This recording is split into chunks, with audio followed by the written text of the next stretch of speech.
Hey guys, what's going on? Jebb here. And in today's video, we are joined by none other than Tom Crown. We are going to be discussing the Bitcoin FUD that we have had going on in the cryptocurrency space over the last couple of months. I want to hear his take on what we should be doing in response to this FUD. We're going to be starting off with some analysis of the current Bitcoin price. We're going to discuss why we think that Bitcoin has dropped the way that it has and where we think it is going next. And then we're also going to be talking about our best and worst case scenarios for Bitcoin's price by the end of this bull market. It is a pleasure to have you, my friend. How are you doing? Doing well, Jebb. Good to see you again. Heck yeah. Guys, so if you don't know, I'm on Around the Blockchain over on BitBoy Crypto's channel twice a week over on Tuesday and Thursday. And I met Tom over on ATB, and we've gotten to know each other ever since. And we've been sitting here chatting for the last 10 minutes or so. Check out his awesome logo. I never had the idea that Bitcoin could be a pair of sunglasses like that. That's really cool. You want to tell him a little bit about that? That's great. Oh, man. I had a designer, a friend who does design and marketing. And, he just kind of was like, hey, can I take a swing at this? This was before my channel even started. And he came to me with this and I was blown away, man. It kind of even looks a little anonymous, kind of the group. And then it incorporates the Bitcoin logo in a way that most people don't even notice. I'm a big fan. So I'm very grateful to him. Absolutely. Any of the original viewers of our channel will remember our very first logo from like 2-3 years ago. A friend of mine in high school made that in like 2 minutes and sent it to me. And I was like, this is great. I have something, because I had made something that looked absolutely awful. And Alex came up and saved the day and came in clutch. And we used that for about a year and a half.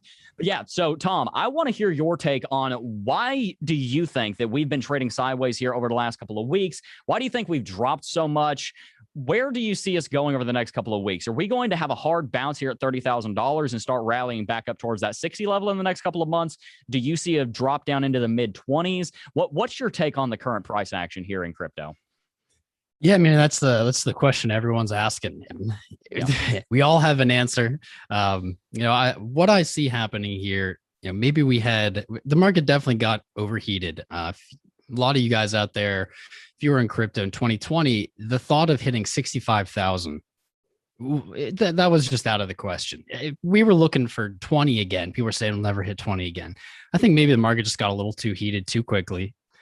We saw maybe even some of the Dodge hype, the meme coin hype type things. We saw and NFTs. We saw actually a lot of cycles of really intense, maybe euphoria or interest from those usually that wouldn't be or weren't in the market. And so I kind of see this as just the cooling off period, the natural ebb and flow, expansion and contraction of markets. And so what are we thinking next? Is everyone shaken out yet? I think that's the question. Do you believe it's real? Is it over? If you believe it's over, then I think we're going up. Not you, Jebb, everybody. Yeah. But I'm thinking the most probable scenario is still what I've been looking for. And that's a climb back to the 20 weekly. If you go back to the chart, you look at the 20 weekly moving average, every bear market, we lose the 20, we move back up to it. And that's pretty much where it does either, do or die. It keeps going or it rejects. And that's typically when we see that long bear market period. Yeah, no, that's a great point, because a lot of people might not realize the 20 weekly exponential moving average almost never gets broken in a bull market. So a lot of people have been in this debate for the last 6 months or 6 weeks, excuse me. Have we entered a bear market? Is the bull market over? And there's been this big debate that people are taking sides on over the last 2 odd months of whether or not we've entered a bull market. But I think I completely agree with you. We got massively overheated. And I've used the analogy many times on my channel that what we saw what is essentially a forest go without a forest fire for half a century, right? All that debris, all that detritus got built up. And then eventually lightning struck and it went up like a tinderbox and everything caught on fire. What we've seen is we went too long without a controlled burn. And so now we're having a massive fire and everybody's wondering, I wonder why we're having such a big fire. Well, because we didn't have controlled burns. This is resetting the market, and that's what we need. So I love the question you asked, are all the weak hands out yet? And that's something I want to ask the audience also, and I want to hear your takes on in the comment section down below. Do you think all the weak hands are out? Because the last 6 months of price action from 9,000 to 66,000, I think, and Tom, I'd love to hear your take on this, but I think you'll agree with me, a lot of it was built on, yes, fundamental developments. Yes, Tesla bought into it. Yes, there was a lot of mainstream attention. Yes, we saw a bunch of executives get in a room with Michael Saylor, excuse me, so he could pump it. But also a lot of that price action happened because of hype. Do you see that hype coming back in the next couple of months? Do you think that we need that hype to go back to 65,000? Or do you think that we never actually went there in the first place based on that, and we should already be back at 65,000? I love that analogy. I love that fire analogy of the forest. I might steal that from you. Nobody go for it. Don't tell anyone. No, I really like that. It's really accurate. Just kind of the overgrowth, preventing, maybe stunting the growth of everything else. Yeah, no, I think that I think that we were spoiled. That at the end of the day is what happened. We got spoiled. Where I think that we are going next is I think that we're probably going to sit down here in this just north of $30,000 region for a little bit. We're probably going to be testing $30,000 again pretty soon. Yesterday, as you guys are seeing this the day after it's recorded, in yesterday's Coffee and Crypto morning live stream, we discussed how Tim and I both believe that we are going to see Bitcoin drop again, probably down into the mid-20s, and then we're going to bounce from there.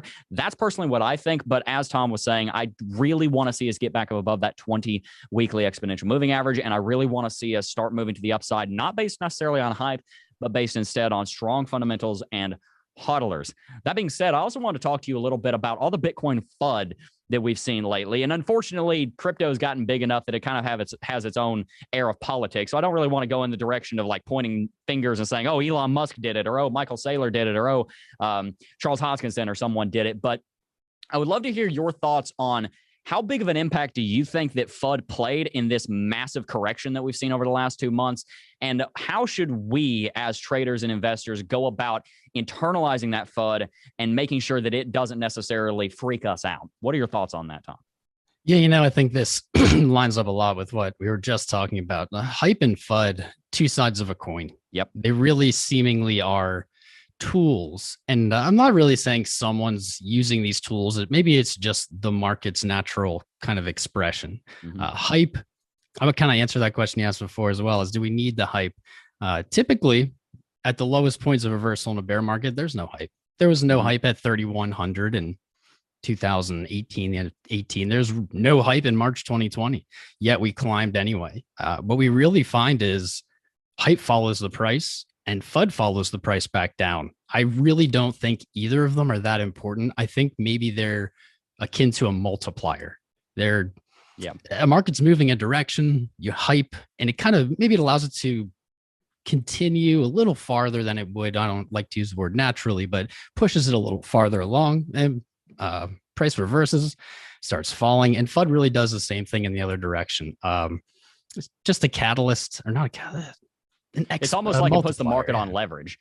It's almost like you leverage the market, which makes sense because there's a lot of people in cryptocurrency that believe that a big part of the reason why we rally so quickly and dump so quickly is because of the proliferation of leverage trading in the cryptocurrency space. That's a bit off topic, but if you have anything to add on that, that'd be interesting. Yeah, I've of course heard these arguments and thought of them myself, and I'm undecided. There's leverage in other markets as well. I think crypto probably especially a little degenerate leverage use compared to others. So it could be, I think, here's what I can say. This touch we had to, I think it was 28.8 or something, this slightly lower low we had yesterday. If we do see a move back up here without going lower, I think that would be an argument towards that leverage idea. Is that would be a stop hunt. Lots of people looking to stop at 30,000 thinking they're smarter than the market. If it goes under 30, I'll just dump my longs and blah, blah, blah. And what we saw is it just sneak that slightly lower low. We've seen a pretty V-shaped recovery, but not that significant. I'm looking at price 33.5 right now. I could definitely see lower. Definitely could see the 24s area. I think you're saying something mid-20s. It's really just a toss-up to me. And I think it's going to come down to, have we had enough FUD? Have we shaken enough people out? This is something you really can't see in Bitcoin without being in it for years, is you really have to see everyone believe it's over. That's when it turns around. That's when you get these crazy rallies. March 2020, people now can look back and say, man, I would have loved to buy there. I promise you wouldn't have. You would have loved to, but you wouldn't have, because you'd be scared. You have to feel it's real. So maybe, is there enough FUD yet is the question. Yeah, no, it's a good question, because I think let's think about the three biggest corrections in Bitcoin history that really come to mind. The bottom of the 2015 accumulation phase after the $1,300 all-time high before 2016-17's bull market kicked off. It was kind of a curved bottom. It wasn't even so much of a V bottom. At the end of 2018, on into December and January of 19, we saw a massive crash and then just a very slow recovery. And then, of course, during the COVID crash, we saw it V bottom. But then again, Bitcoin was really wanting to trade around $8,000 to $10,000, and COVID kind of came in and freaked everybody out. It was basically a massive fear dump. It was a gigantic. It was probably literally the biggest FUD story of the century so far in the cryptocurrency market. Yeah. So you kind of expect the market to have a giant V bottom like that. But a lot of times what we see, and by the way, I'm not calling this a bear market, but what you see a lot of times in bear markets is you will see a pretty sustained correction, and then it'll round out at the bottom. A lot of times, this is why I don't think that we're in a bear market, because we never saw a vertical top. Many times the tops of bull markets tend to look like this, and the bottoms of bull markets tend to look like, this. They go a lot slower when they're reversing. And I think we might end up seeing the same exact thing happen here over the next couple of months on Bitcoin.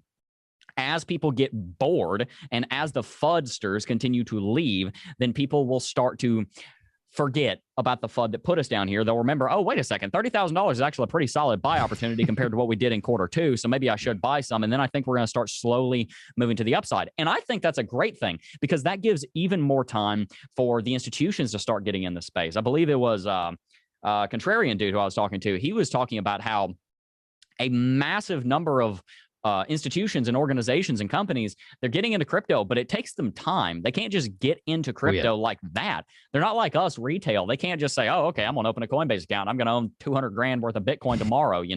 It takes time to get the CFOs and the COOs and the CEOs and the board of directors on board. So it takes time. We see that happening with all fundamentals. And I think fundamentals are what we need to be driving this market, not so much the hype. So my point here, and I'd love to hear your take on this, is that I actually think that if we don't V-bottom and we start to curve back up to the upside, that would actually be much healthier for Bitcoin's long-term growth compared to what we saw earlier on this year. Yeah, 100%. I've even said something similar recently. I do expect a backtest to that 20. I just can't see the market continuing to the downside without touching it. It just doesn't look right. Not that that really matters, but the slower the approach back up, the slower the climb. I agree with you. I think the better odds we have of just popping right back into trend. I think the maybe the COVID, we can finally say that now. I think maybe I think maybe we were already undervalued. We got so undervalued. Maybe the 65, the kind of huge expansion, was a response to being undervalued. And this 30,000 area, we're kind of returning to this mean, seeing how this fits. I think we're still ahead of where I would have imagined a year ago where we'd be now. Yeah. That's it's hard to see that from the outside, but we're still doing great. It's just a little boring, a little scary.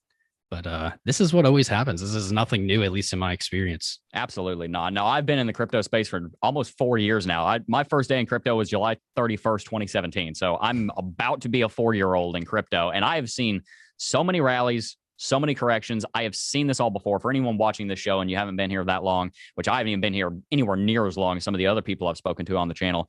I think Contrarian dude's been here since 2011. So Tom, I don't know how long you've been here, but I know you've been here for a while.